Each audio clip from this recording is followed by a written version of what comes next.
Muito boa noite, mais uma oportunidade renovada. Aqui estamos nós, procurando cada vez mais nos aprimorarmos sobre as leis de Deus à luz da doutrina espírita.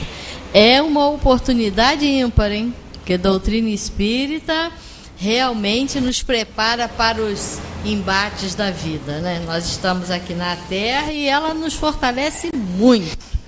Então vamos aproveitar, porque na hora da dificuldade, na hora do problema, quem assimila, absorve esses ensinamentos, realmente fica bem mais forte para enfrentar os problemas do dia a dia. Hoje nós vamos ter a nossa irmã Cristina Ferro fazendo a palestra da noite e vamos àquele nosso momento de interiorização, de harmonização, para fazermos a nossa prece e passarmos a palavra para a nossa irmã. Deus, querido Pai, Jesus, amigo e mestre, muito te agradecemos, Senhor, por mais esse encontro que estamos tendo, procurando ampliar sentimentos e entendimentos à luz da doutrina espírita. E que a nossa irmã que fará uso da palavra possa receber a inspiração desses amigos espirituais que por certo aqui se encontram. Obrigada, Senhor, por mais esse instante. Graças a Deus e que assim seja. E com vocês, Cristina. Boa noite a todos. É sempre muito bom estar aqui nessa oportunidade de estudarmos a doutrina espírita. E, em especial, essa semana, né, temos uma comemoração, pois no dia 18, quinta-feira, o Livro dos Espíritos fez 150 anos de sua publicação. Né? Foi publicado em 18 de abril. 156, falei o quê? 150. Ixi, 156. 156, está até escritinho aqui, de 1857.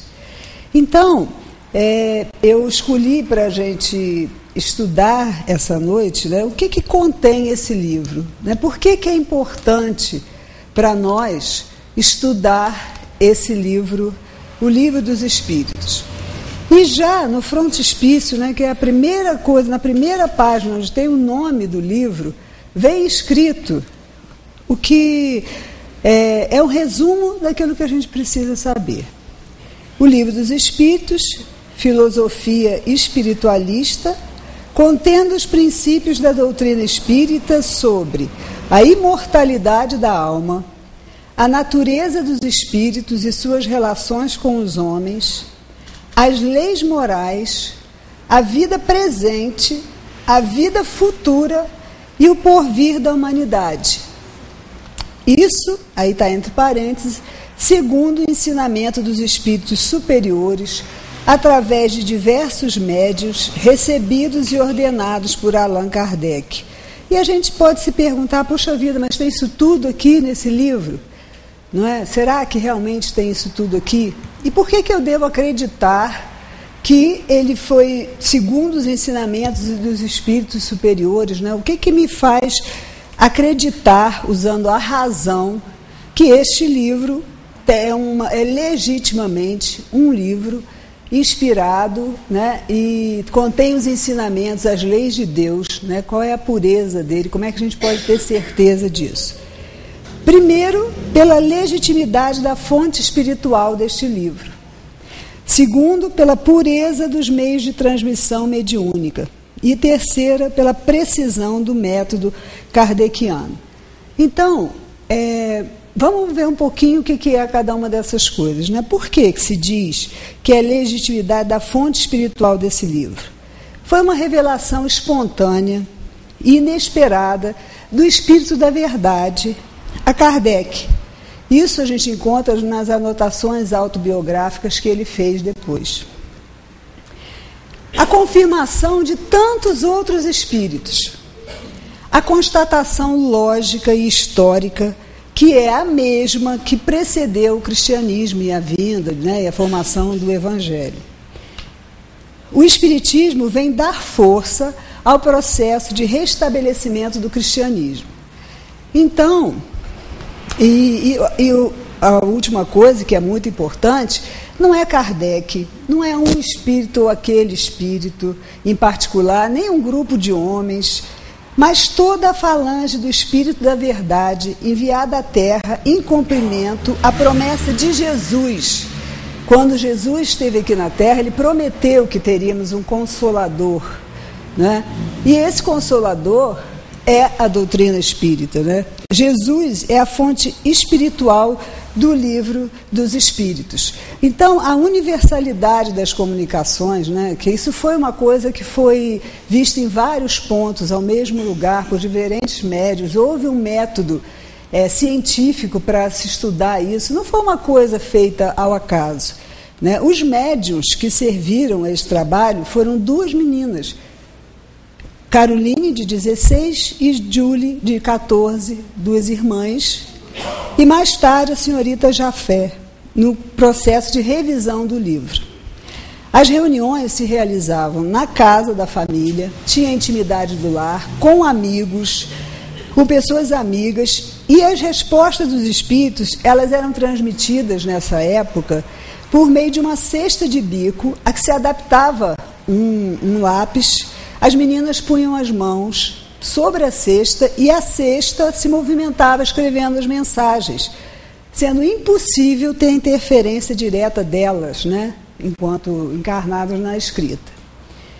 Mais tarde, por instrução dos próprios espíritos, Kardec submeteu o livro ao controle de outros médiuns que foram escolhidos criteriosamente.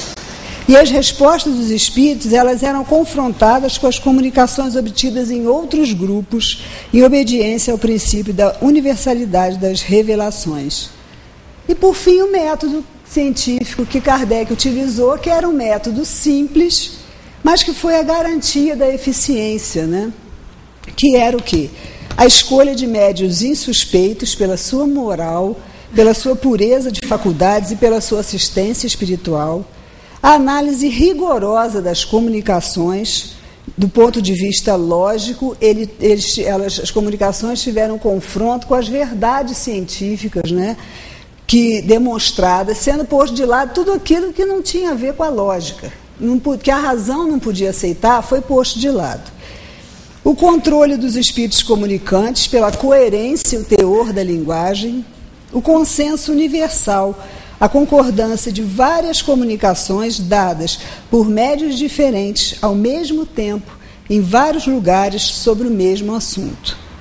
Esse mesmo critério já tinha sido ensinado por João, pelo apóstolo João e pelo apóstolo Paulo, nas suas respectivas primeiras epístolas. Então, as raízes desse método de Kardec têm suas origens no Evangelho. Meus irmãos, por que é importante que a gente saiba disso? Por que é importante que a gente conheça como foi feito esse livro, que tem nele? Porque ele é a pedra fundamental da doutrina espírita. Ele, além de ser a pedra fundamental, ele tem todo o esqueleto, né? Toda a doutrina está contida nele. Então a gente precisa, antes de conhecê-lo, saber como ele foi feito, se é respeitável, não é? Se a gente pode realmente confiar nisso. Porque foi um livro muito importante, foi um marco para a humanidade. Ele veio, por ser um cumprimento dessa promessa evangélica, ele é o código de uma nova fase da humanidade, né? Ele é um marco no pensamento humano, na história da evolução do pensamento humano. É o núcleo central, é o arcabouço geral da doutrina.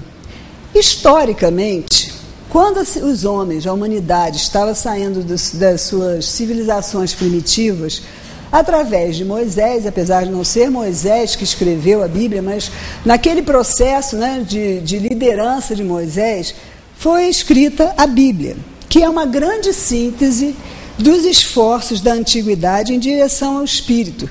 Tem os princípios sagrados e as grandes lendas religiosas dos povos antigos. Foi aonde começou a ideia do Deus único, né? Onde se começou a se estruturar para a humanidade isso. Depois nós tivemos a segunda revelação de Deus para a humanidade, né? Que foi o Evangelho, a vinda do Cristo. E essa é a fase marcante, porque é uma intervenção direta de Deus, né, para reorientar os pensamentos da humanidade. Cristo brilha aí, ele tanto ilumina o que passou, que foi Moisés, quanto promete e indica que nós teríamos uma outra revelação quando a gente pudesse entender melhor as coisas. Então, a Bíblia marcou o tempo das civilizações primitivas que estavam passando, né, fazendo um esforço em direção ao Espírito. O Evangelho foi marcado pelo mundo greco-romano judaico. E aí, no próprio Evangelho já existia essa predição em João 14 de que viria o Consolador prometido. E veio pelas mãos de Kardec, orientado pelo Espírito da Verdade, e aí se inaugura para o mundo uma fase superior de desenvolvimento. Então é muito importante. Existia um filósofo chamado Hegel, ele viveu de 1770 a 1831. E ele tem uma teoria que ele fala um pouco assim, ele fala do belo, da beleza estética. E nessa teoria dele, ele começa a analisar as criações da arte na cultura oriental, onde tinham formas grotescas, onde tinham 2 cabeças, vários braços, várias pernas. E ele analisa isso como uma tentativa do belo para dominar a matéria grosseira. E como uma reação desse belo, não querendo ser dominado, moldado, né? E aí sem aquelas representações grotescas, disformes, etc. Finalmente, ele diz que o belo acaba dominando, né, a matéria e surgem as formas equilibradas e harmoniosas da arte clássica. Mas quando essa arte clássica, que era tão harmoniosa, atinge o seu maior equilíbrio possível, o belo rompe esse equilíbrio e vem as formas românticas e modernas da arte, procurando o seu instrumento material para melhor e mais livremente se exprimir. O que tem isso a ver com a doutrina, com o que a gente está estudando, com a gente mesmo? Os grandes estudiosos da humanidade, tudo que é muito teoria, a gente pode utilizar para a nossa vida, a gente pode compreender como funciona o universo. E esse estudo de Hegel nos ajuda a entender que aconteceu mais ou menos isso com o processo das revelações de Deus para a humanidade.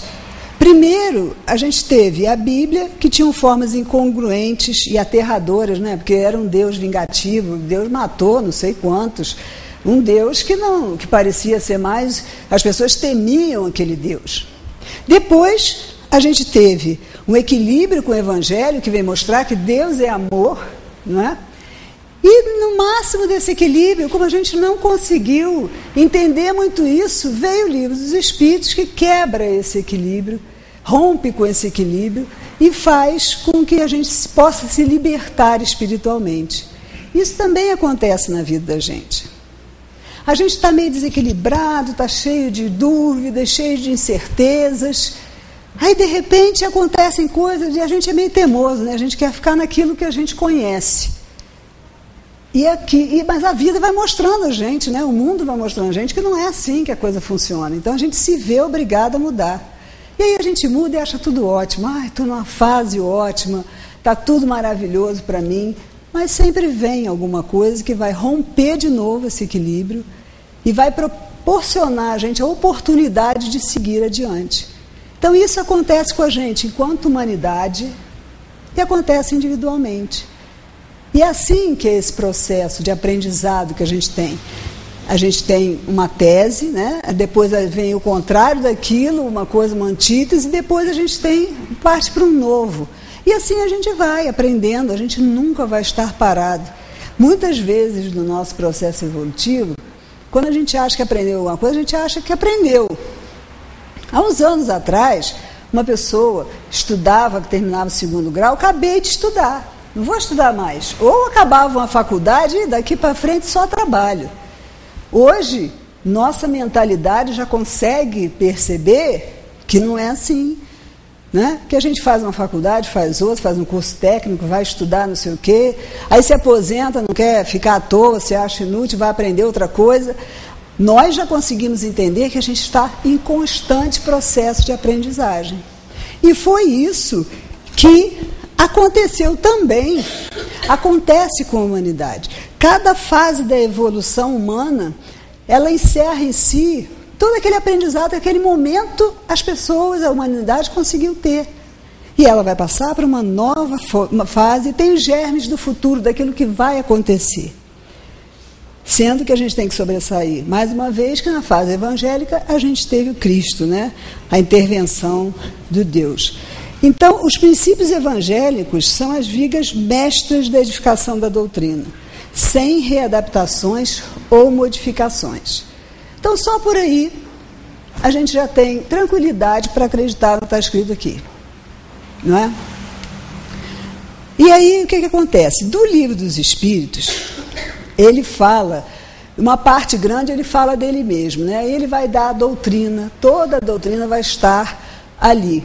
Essa parte são os livros 1º e 2º, até o capítulo 15. É uma esquematização geral da codificação. E o que fala nesse início aí? O que ele diz aí? Ele fala de Deus, define Deus, fala dos elementos gerais do universo, como é que foi criado, o princípio das coisas. Depois ele fala da criação, da formação dos mundos, da formação dos seres vivos, como aconteceu, nos ajuda a compreender tudo que aconteceu. Fala do princípio vital, né, que é esse fluido que está em todo o universo, fala do fluido universal, fala dos seres orgânicos e inorgânicos. Depois, no livro seguinte, que é o livro 2º, ele fala dos espíritos, da encarnação dos espíritos, do retorno da vida corpórea à vida espiritual, fala da pluralidade das existências e faz umas considerações sobre as pluralidades das existências. Então, o arcabouço básico da doutrina está nesses 2 capítulos. Depois vem, por exemplo, as outras obras da doutrina saíram todas daqui. Elas são uma ampliação do que já está escrito aqui. Então, se a gente estudar o Livro dos Espíritos, a gente está estudando toda a doutrina, sendo que a gente vai se aprofundar quando a gente for para as outras obras. Tá? Mas está tudo aqui, não tem novidade aqui, tem só uma explicação maior. O Livro dos Médiuns, por exemplo, ele tem a sua fonte no livro 3º. Ele aqui, onde fala, no livro 3º... Espera aí. O livro 3º fala o Livro dos Médiuns, livro 2º, fonte do livro 2, do capítulo 6 até o final, né? A gente falou que o livro primeiro era o esqueleto da doutrina, depois vem a intervenção dos espíritos, a comunicação com o mundo, como é que é, essa parte fica, que depois foi aprofundada no livro dos médiuns, está no livro 2º. O livro 3º é o das leis morais, que veio mais tarde ter o Evangelho segundo o Espiritismo. As leis morais estão aqui, o Evangelho desenvolve isso. O Céu e o Inferno é o livro 4º, são as esperanças e as consolações, os problemas referentes às penas e os gozos futuros. É uma análise das penas eternas, de ressurreição, de conceitos que na época eram muito arraigados, né? Então, na doutrina existe uma explicação, um estudo sobre isso. E a Gênese é a obra que é mais ampla. Ela se refere ao livro 1º, porque ela fala da origem do mundo, ela vai explicar, né, como se formou. Se refere ao livro 2º, se refere ao livro 3º, porque ela trata também dos problemas, dos milagres, ela explica dos milagres de Jesus, faz também vai nessa seara mais religiosa, né? Como é que foi isso, como é que foi a formação do globo terrestre, das passagens evangélicas, das escrituras, fala da evolução física da Terra. Nós temos também um livro que é o Espiritismo, que ele não é propriamente da codificação, mas ele se relaciona à introdução do Livro dos Espíritos e aos prolegômenos, né? Que nome que a gente fica pensando, o que será isso, meu Deus? Isso é só uma parte que tem no Livro dos Espíritos, que faz uma explanação rápida do que vem a seguir, do que seria essa doutrina. E ainda temos as obras póstumas, que é um testamento doutrinário, são escritos e anotações íntimas que ajudaram a compor a história do Espiritismo. Por que eu estou falando isso tudo? Para a gente ver que a codificação ela é um todo homogêneo, né? Ela abrange tudo. Eu conheço até uma pessoa que fala assim, mas esse negócio de Espiritismo é muito chato, responde tudo. Tudo que você quer saber diz que está lá. É chato? Que bom que nós temos aqui para a gente. Nós temos todas as orientações que a gente necessita. Nós só não vamos fazer uso delas se nós não quisermos. É muito importante que a gente saiba e conheça isso tudo. Por quê? Na nossa evolução, né, nós vivemos épocas em que o poder e o saber estava com os outros. Né? Eram os líderes, os chefes da igreja que sabiam, que podiam entender essas coisas e passariam para o povo. Então o povo recebia, primeiro na igreja católica, as missas, sei lá, elas rezavam em latim, ninguém entendia nada do que estava ali. Eu não sei se eu ouvia dizer que o padre ficava de costa, nem olhava para o povo. Né? Então não era para você entender nada, era para você fazer o que eles mandavam. E claro, como somos espíritos inferiores num planeta de provas e expiações, eles só passavam aquilo que interessava e convinham os interesses pessoais dele. Então nós vivemos muitas encarnações sob esse jugo. Só que o livro dos Espíritos e toda a codificação não foi feito, né? As instruções dos espíritos superiores não foi feita para um ou outro saber e vai passar para o povo. É um outro momento da humanidade onde nós podemos entender e aprender e saber isso tudo. Está aqui para a gente saber. Não é uma coisa que a gente vai ler uma vez e vai falar, estou formado. Vai vir um ano aqui no curso, nas terças-feiras à noite, depois já fiz aquele cursinho lá do centro, estou sabendo tudo. Gente, nós vamos ler e reler isso a vida inteira, essa e outras. E sempre vai ter uma coisa nova, sempre vai ter uma visão. Porque o conhecimento é como uma espiral. A gente pode pensar que está passando pelo mesmo lugar, estou lendo a mesma coisa, mas a gente está com uma visão diferente, é um momento diferente, estão acontecendo coisas diferentes na nossa vida que possibilitam que a gente veja coisas diferentes. Né? No Evangelho acontece muito isso. Você abre uma página, parece até que está viciado, que só abre naquilo. Aí você fala, ai meu Deus, mas por que eu tenho que aprender aqui, que toda hora eu já sei até de cor isso. Tira esse preconceito que sabe de cor e lê de novo com atenção. Você vai ver que tem algum recado para você ali que você ainda não percebeu. Então é fantástico isso. E ao mesmo tempo é assustador, porque o poder está nas nossas mãos. Esses livros aqui, eles dão acesso direto a gente. A gente pode estudar, a gente pode ter dúvida, pode perguntar, pode discutir com o outro, mas essa aprendizagem é individual. Não tem ninguém que vai dizer para mim como eu tenho que fazer a minha vida. Sou eu que vou me construir. E por outro motivo, porque é muito importante que a gente estude isso afinco. Hoje a minha palestra é propaganda do Livro dos Espíritos e da doutrina, porque a gente precisa entender que aqui está a chave para a gente. Sabe? Porque você vê que todo o cuidado que foi tomado, né, que eu já falei aqui, para se fazer a codificação, e a gente, como está acostumado, meus irmãos, com essa coisa, além do que ser imposto para a gente, que a gente vai acreditar no que o outro que sabe mais me diz, eu não sei nada, sou ignorante, o outro sabe, tem um outro aspecto. Nós somos muito... temos um passado também que nos leva a ser místico, a gostar do sobrenatural, a milagres e coisas assim, a gente fica imaginando, né? A gente tem essa tendência. E o que acontece? Existem muitas comunicações mediúnicas que trazem notícia de como é o mundo espiritual, trazem notícia disso, daquilo, romances, mas houve esse cuidado? Houve um método científico, porque o Livro dos Espíritos foi um marco para você entender o mundo espiritual. Foi deixado de lado tudo que era místico, tudo que era misterioso, né? E partimos para a razão e a lógica. Quando a gente encontra essas publicações, vejam bem que eu não estou falando mal de ninguém, nem é especificamente, mas eu só quero que a gente entenda que houve tanto cuidado para que a doutrina fosse pura, né? Fosse exatamente o que os espíritos superiores quisessem nos dizer.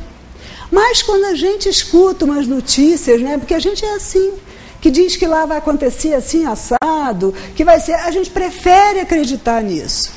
Aí a gente diz que é espírita e bota tudo num saco só. Isso é um crime com a doutrina. Por isso, esse centro aqui é um centro que estuda a doutrina. Porque quando você souber a doutrina, você vai saber discernir o que tem a ver com isso, o que não tem a ver com isso. E aí a escolha é sua, porque nós temos livre-arbítrio. Mas a gente não pode pegar essa coisa que a gente já teve um dia de igrejeiro, né? de místico mesmo, de mágico. Porque nós passamos por muitas encarnações, vivemos muitas coisas. E a gente não pode, não pode misturar isso. Porque nós temos a responsabilidade, nós que já conhecemos a doutrina de alguma forma, de sermos multiplicadores dessa doutrina. A última vez que estive aqui, a gente estava falando sobre isso, né? A missão dos espíritas de divulgar isso. Mas se você sai falando coisas que não estão escritas aqui, tudo pode, meus irmãos. Mas a gente não tem como saber se pode, ou se é, ou se não é. Né? Eu não posso dizer que a comunicação é de A, B, C.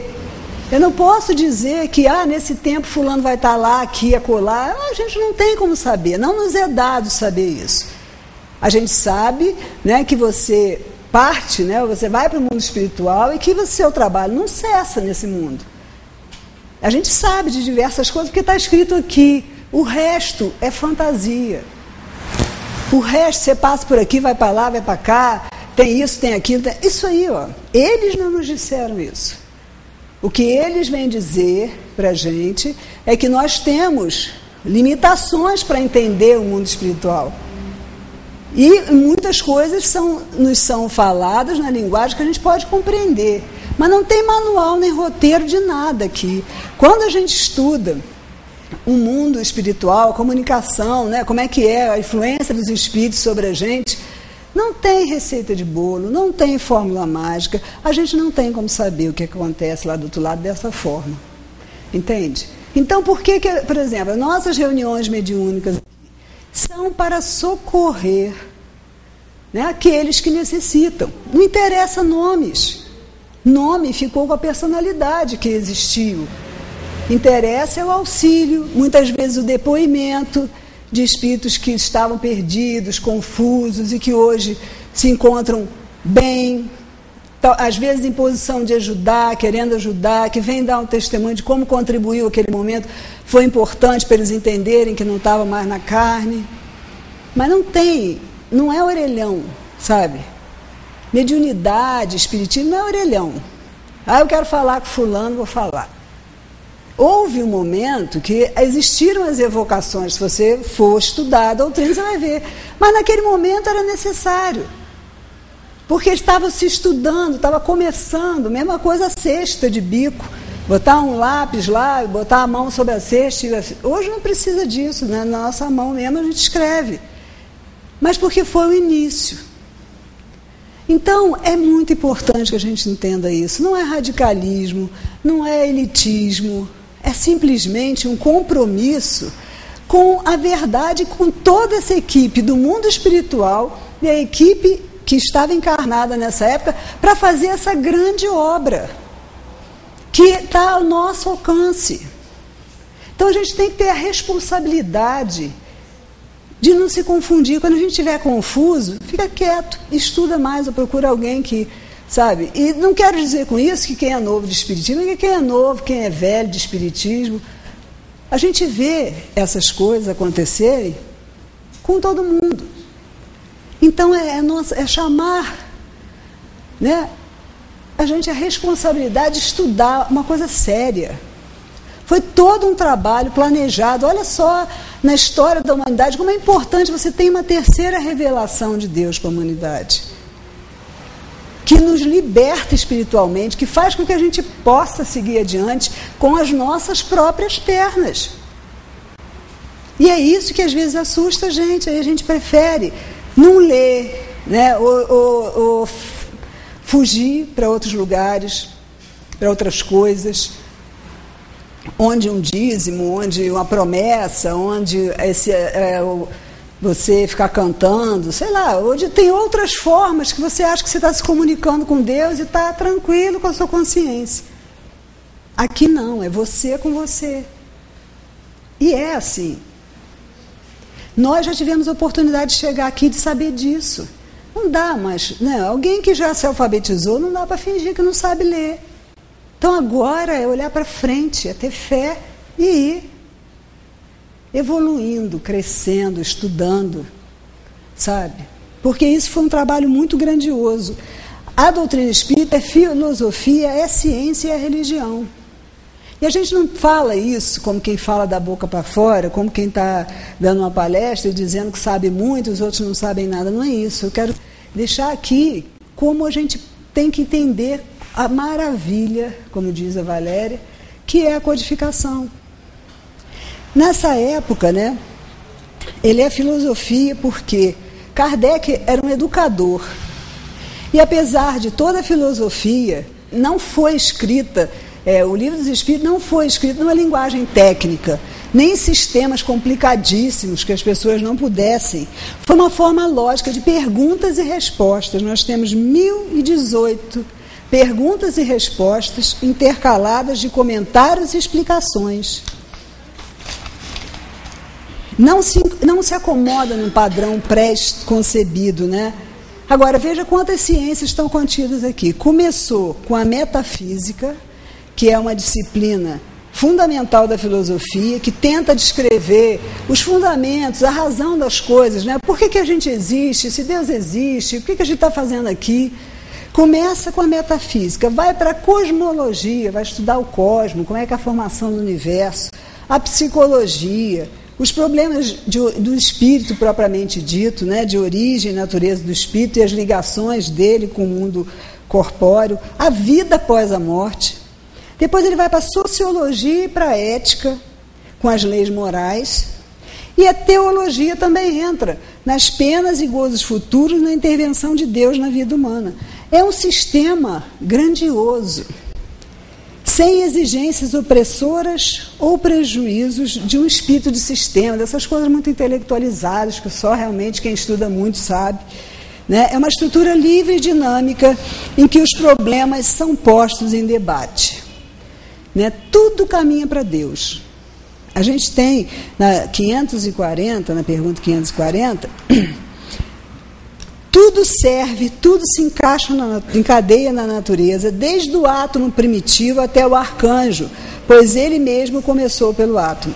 Admirável lei de harmonia de que o vosso espírito limitado ainda não pode abranger o conjunto. Mas nós fazemos parte disso.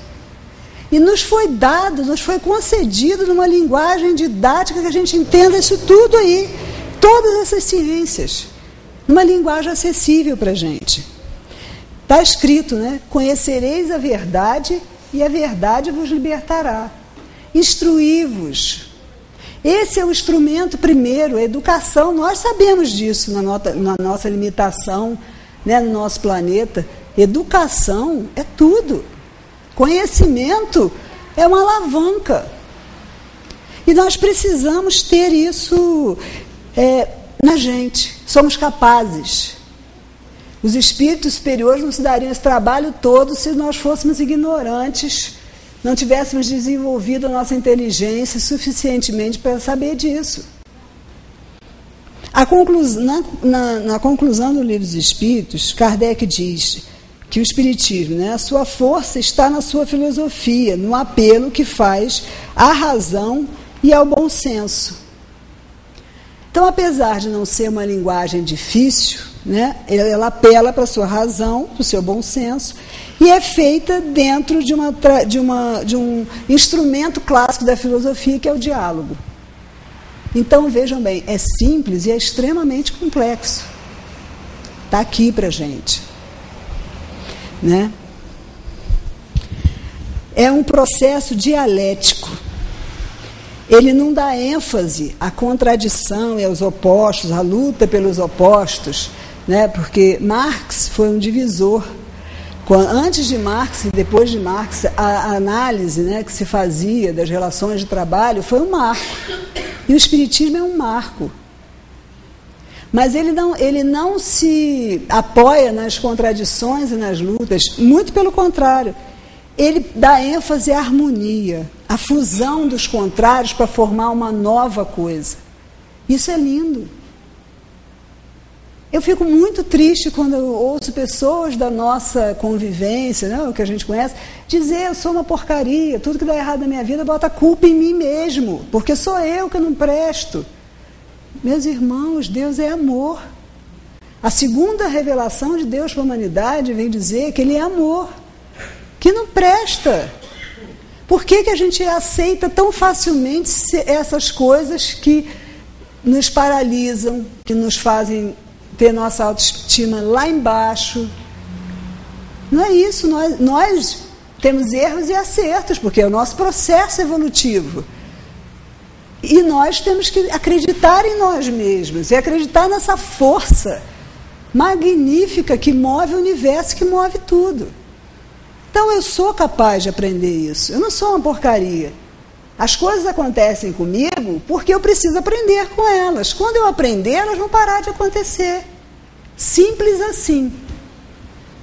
Ai, mas tem gente assim que é roubada a vida inteira, né? Eu também não sei por que a pessoa é roubada a vida inteira. Mas tem umas coisas que acontecem com um e não acontecem com outros, não é verdade? Alguns sofrem assalto sempre, outros, sei lá, perde a hora, eu não sei. Várias coisas que se repetem na nossa vida. Cada um aqui é capaz de pensar em um monte que se repete. Aí eu só encontro patrão complicado na minha vida. Só encontro gente autoritária que quer gritar comigo. O outro só encontra um namorado que quer que eu seja submissa, sei lá, qualquer situação da vida. Se essas situações estão se repetindo, é porque a gente ainda não aprendeu com elas. Quando a gente aprender, parou. Sabe, aí esse novo se abre. E a gente vai aprender outras coisas. Não se iludam que aí também fiquei no equilíbrio, está tudo ótimo. Outras lições vão vir. O universo está em constante movimento, não tem isso. De parei, descansei, porque a gente ainda tem ideia que veio ao mundo a passeio. O que a gente mais valoriza é férias, não fazer nada, feriado. Não é? Tem feriado de São Jorge. Quem não é de Umbanda, sei lá, não sei, São Jorge, católico, sei lá, mesmo que não acredite em São Jorge, mas quero nem saber, estou de feriado, não vou fazer nada, está ótimo. Zumbi. É um absurdo feriado, dia de zumbi, mas alguém vai trabalhar? Não, eu sou contra, então eu vou trabalhar. Não vai.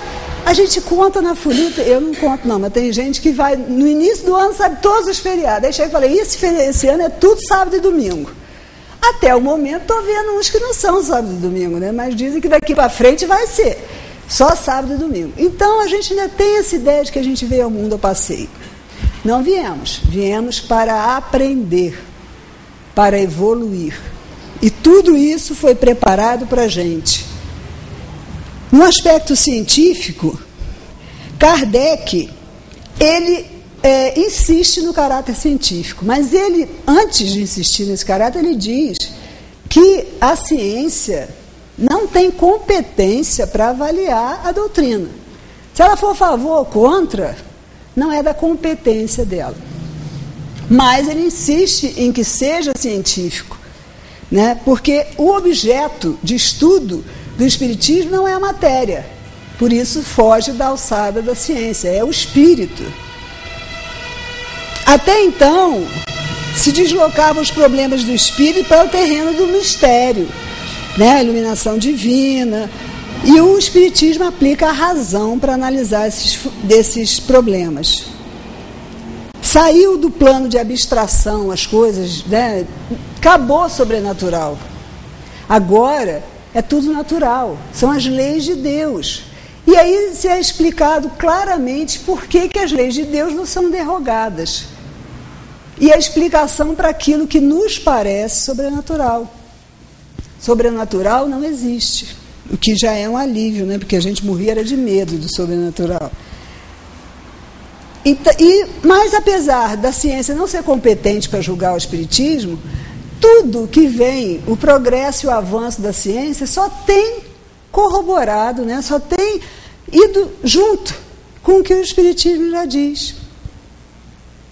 A gente vê aí a física quântica, né? O estudo da matéria, a desintegração da matéria pela física nuclear, concentração de energia, percepção de uma estrutura matemática do universo. E tudo isso vem ao encontro das coisas que o espiritismo vem confirmar o que o espiritismo já diz. E tem um aspecto religioso. Qual é o aspecto religioso da doutrina? Primeiro que Deus, para o espiritismo, né, a primeira pergunta do Livro dos Espíritos é: que é Deus? Né?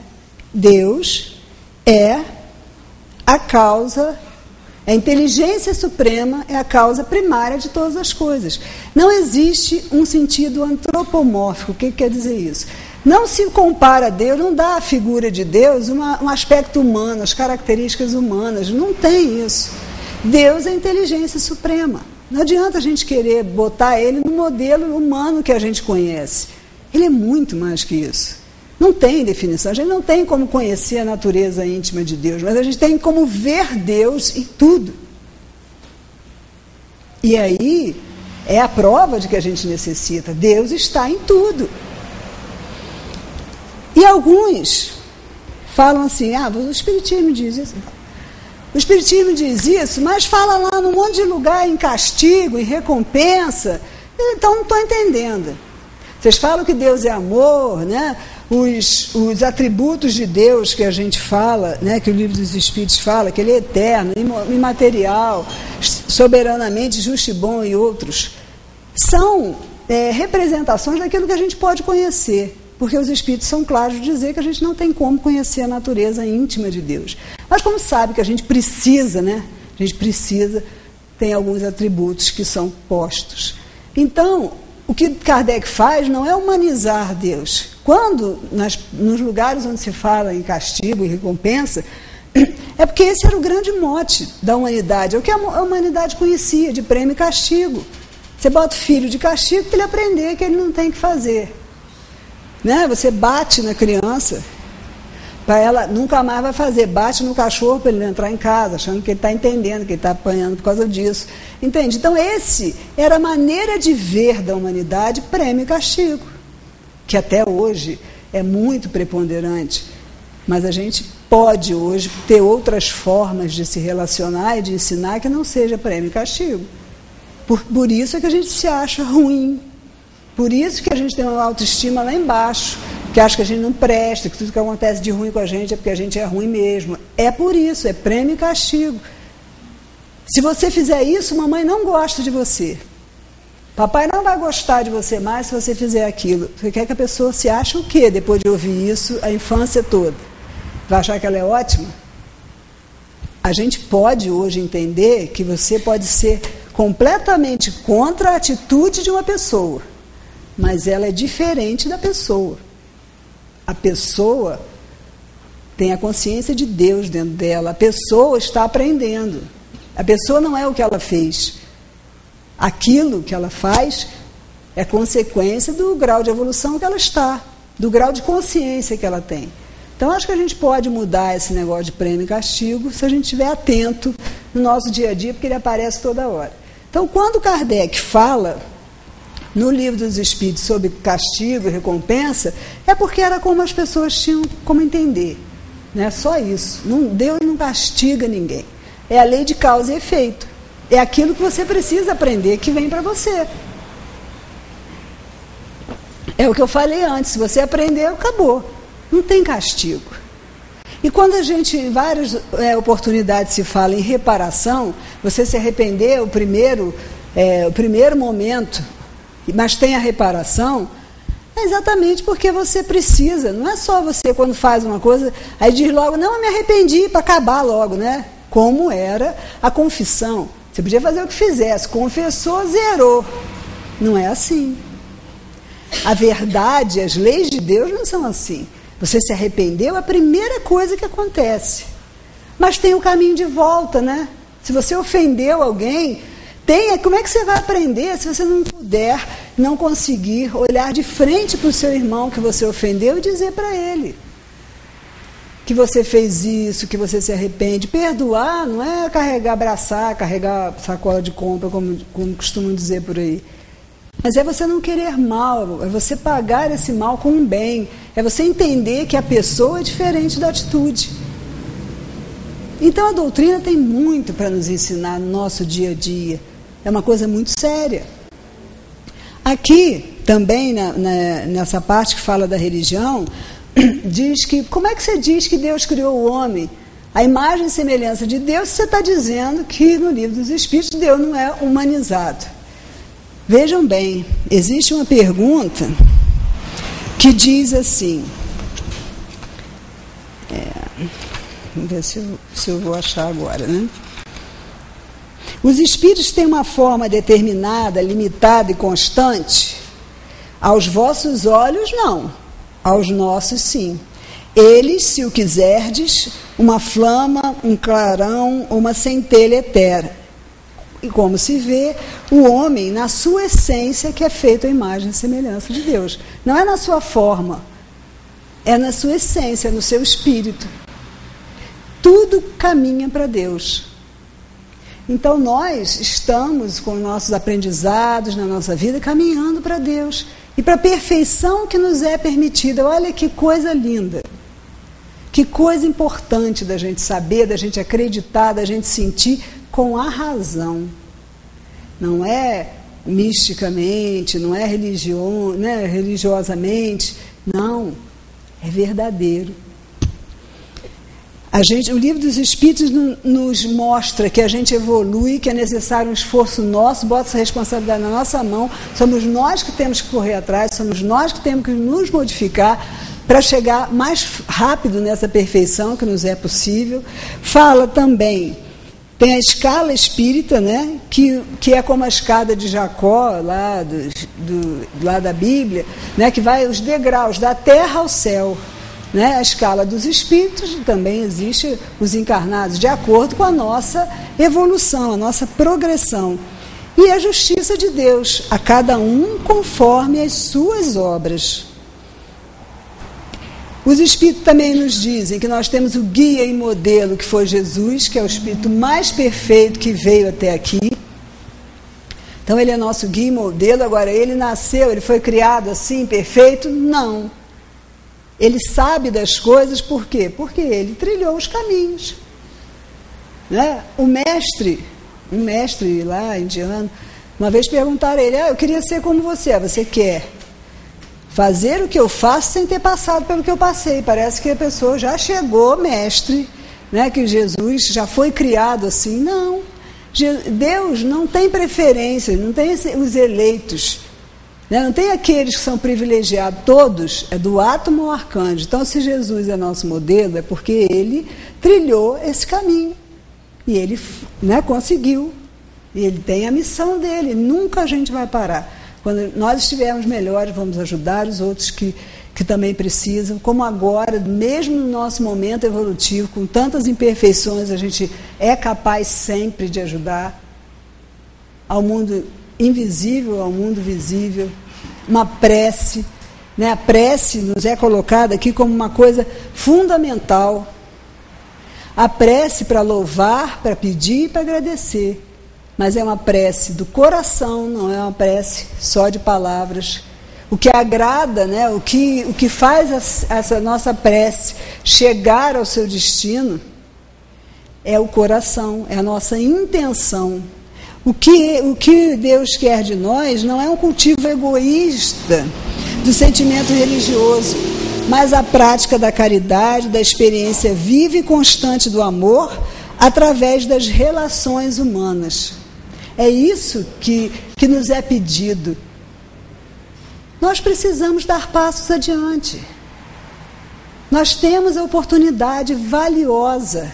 Quantos espíritos estão na erraticidade esperando uma oportunidade? Nós estamos aqui. E é aqui e agora que a gente tem que fazer, não é deixar para depois. É hoje, o momento que existe, que é um presente, é o momento de hoje. O que foi, ficou para trás. Eu fiz o que foi possível com o conhecimento que eu tinha. O hoje é o que eu posso modificar. E o amanhã vai depender do que eu fizer hoje. Eu sempre cito aqui Rumi, né, que é um poeta do amor. Ele é daquela parte lá do Islã, viveu antes de Cristo, mas ele diz coisas muito interessantes. Ele diz o seguinte: ontem eu era inteligente, então eu queria mudar o mundo. Hoje eu sou sábio, então eu estou mudando a mim mesmo. Que a gente possa aprender essa lição, que a gente possa realmente colocar uma intenção sincera de estudar a doutrina, que vocês puderam ver, né, que foi feita, olha o movimento que foi necessário, né, no universo, no mundo espiritual, no mundo dos encarnados, para que ela existisse, fosse codificada. Graças a Deus ela só tem 156 anos, porque ela é muito novinha, né? Na eternidade, o que são 156 anos? Nada. Mas que nós possamos, né, a partir de agora, ou tomando melhor conhecimento dela, levá-la a sério, porque é uma doutrina transformadora. Mas a gente precisa conhecê-la para que ela possa ser. A gente precisa conhecê-la, estar firme, estar no nosso processo de reforma íntima, divulgar. Às vezes não é com palavras que a gente divulga, é com a nossa mudança.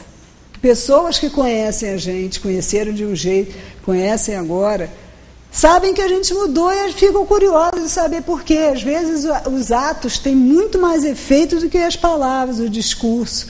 Não é através da violência, não é querer dizer que tem razão. Cada um tem a sua escolha, cada um está no momento. Mas sempre que possível, vamos esclarecer os irmãos. Porque a verdade, ela brota, os focos de luz brotam. É impossível, vai ser impossível ficar cego diante de tamanha luz.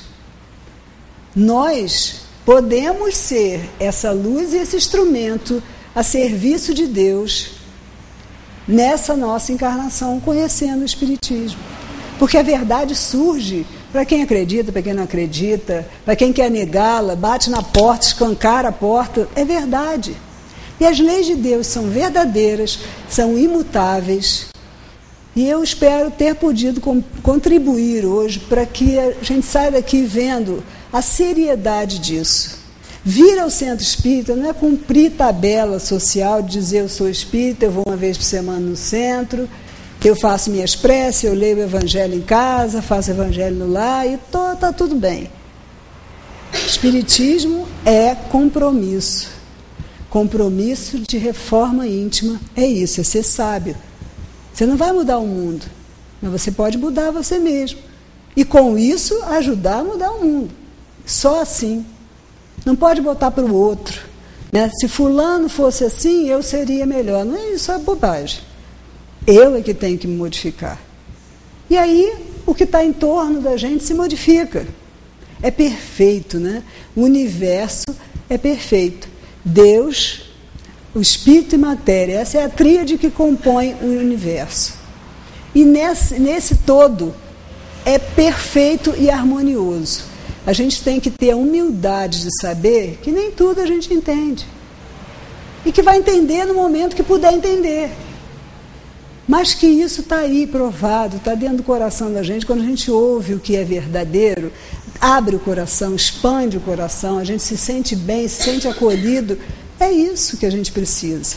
É de muito amor, de muito carinho, de muita compreensão e de muito trabalho para fazer valer, né, o que a gente acredita, o que a gente estudou, e para poder mostrar às pessoas que estão tão desesperançadas, achando que o mundo está piorando, que só tem desgraça, que só tem corrupção, que só tem isso, só tem aquilo.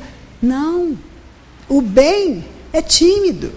O bem não se divulga, não dá ibope, não vem no jornal. Mas o bem, quem faz, somos cada um de nós. E não basta só não fazer o mal, a gente tem que ser corajoso e fazer o bem. Então, meus irmãos, que essa semana que se inicia possa ser transformadora para a gente. Todo mundo pode ter. Eu fico contente quando eu vejo, né, que a Ângela pergunta, ou quem está aqui presidindo, todo mundo tem um livro dos Espíritos? Tem, um ou outro não tem. Mas agora, vamos nos fazer a pergunta que eu não estou fazendo com essa preciosidade e grandiosa obra que eu tenho em mãos. Está lá na estante, está lá guardado, só porque eu tenho a dedicatória, eu fui no centro e ganhei, ou eu estou usando, ou eu estou estudando, né? Então, cada um se pergunte isso é íntimo, é pessoal, e o que eu posso fazer para ser diferente? É mais uma oportunidade, é mais uma chamada para a gente ir em frente, com fé e com coragem. Uma boa noite para todos, muito obrigada.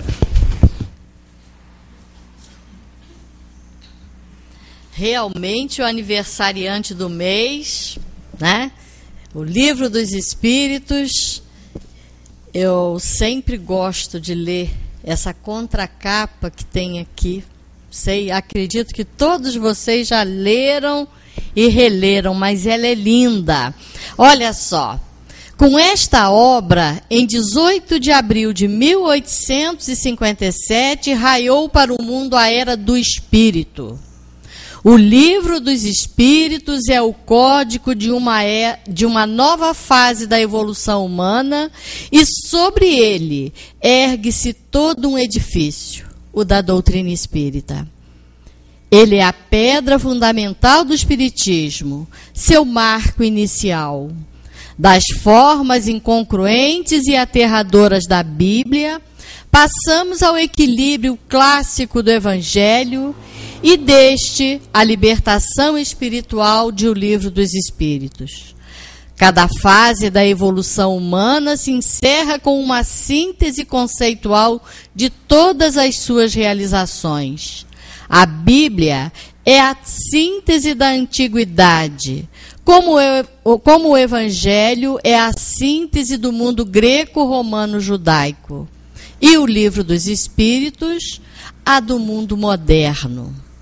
Até a publicação desta obra, os problemas espirituais eram tratados de maneira empírica ou apenas imaginosa. Com ela, o espírito e seus problemas saíram do terreno da abstração para se tornarem acessíveis à pesquisa experimental. O sobrenatural tornou-se natural. Tudo se reduziu a uma questão de conhecimento das leis que regem o universo. Não é linda?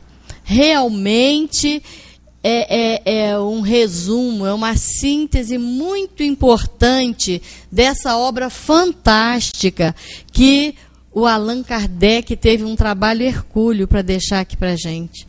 Não deve ter sido fácil, a luz de lamparina, correio naquela época. Imaginem, hoje com a internet as coisas são difíceis, né? Hoje você fala para qualquer parte do mundo de uma forma quase que instantânea, pelo telefone, pela internet. Naquela época, não. E surgiu na França, na cidade luz do nosso planeta. Era onde se concentravam todas as inteligências da época. Era realmente a cidade luz que abrigou, né, esse grande livro que está sendo comemorado os seus 156 anos. É muito criança ainda. Ainda está só engatinhando aqui na Terra. E depende de cada um de nós procurarmos fazer a sua divulgação através dos nossos atos, das nossas palavras, se possível, mas com ardor, com confiança, com certeza que isso realmente é verdadeiro.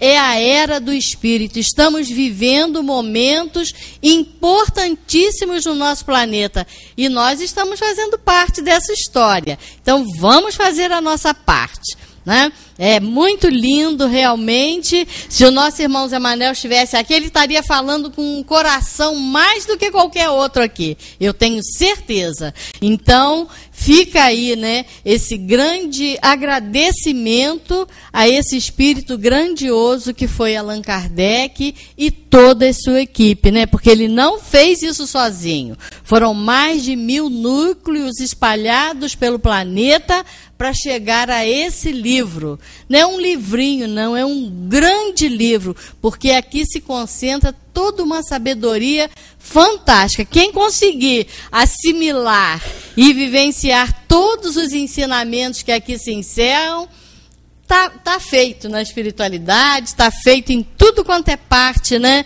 Aonde quer que se encontre. Então, vamos procurar lentamente, muito devagar, mas vamos tentar fazer esse nosso crescimento através desses ensinos que a doutrina espírita nos oferece, né?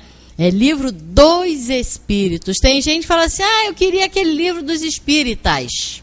Não, é livro dos espíritos, porque ele realmente foi mandado, né, para a humanidade pelos espíritos superiores que fizeram essas comunicações, né? Então, agradecemos novamente a Kardec por esse trabalho lindo que nos legou aqui, né, para a humanidade.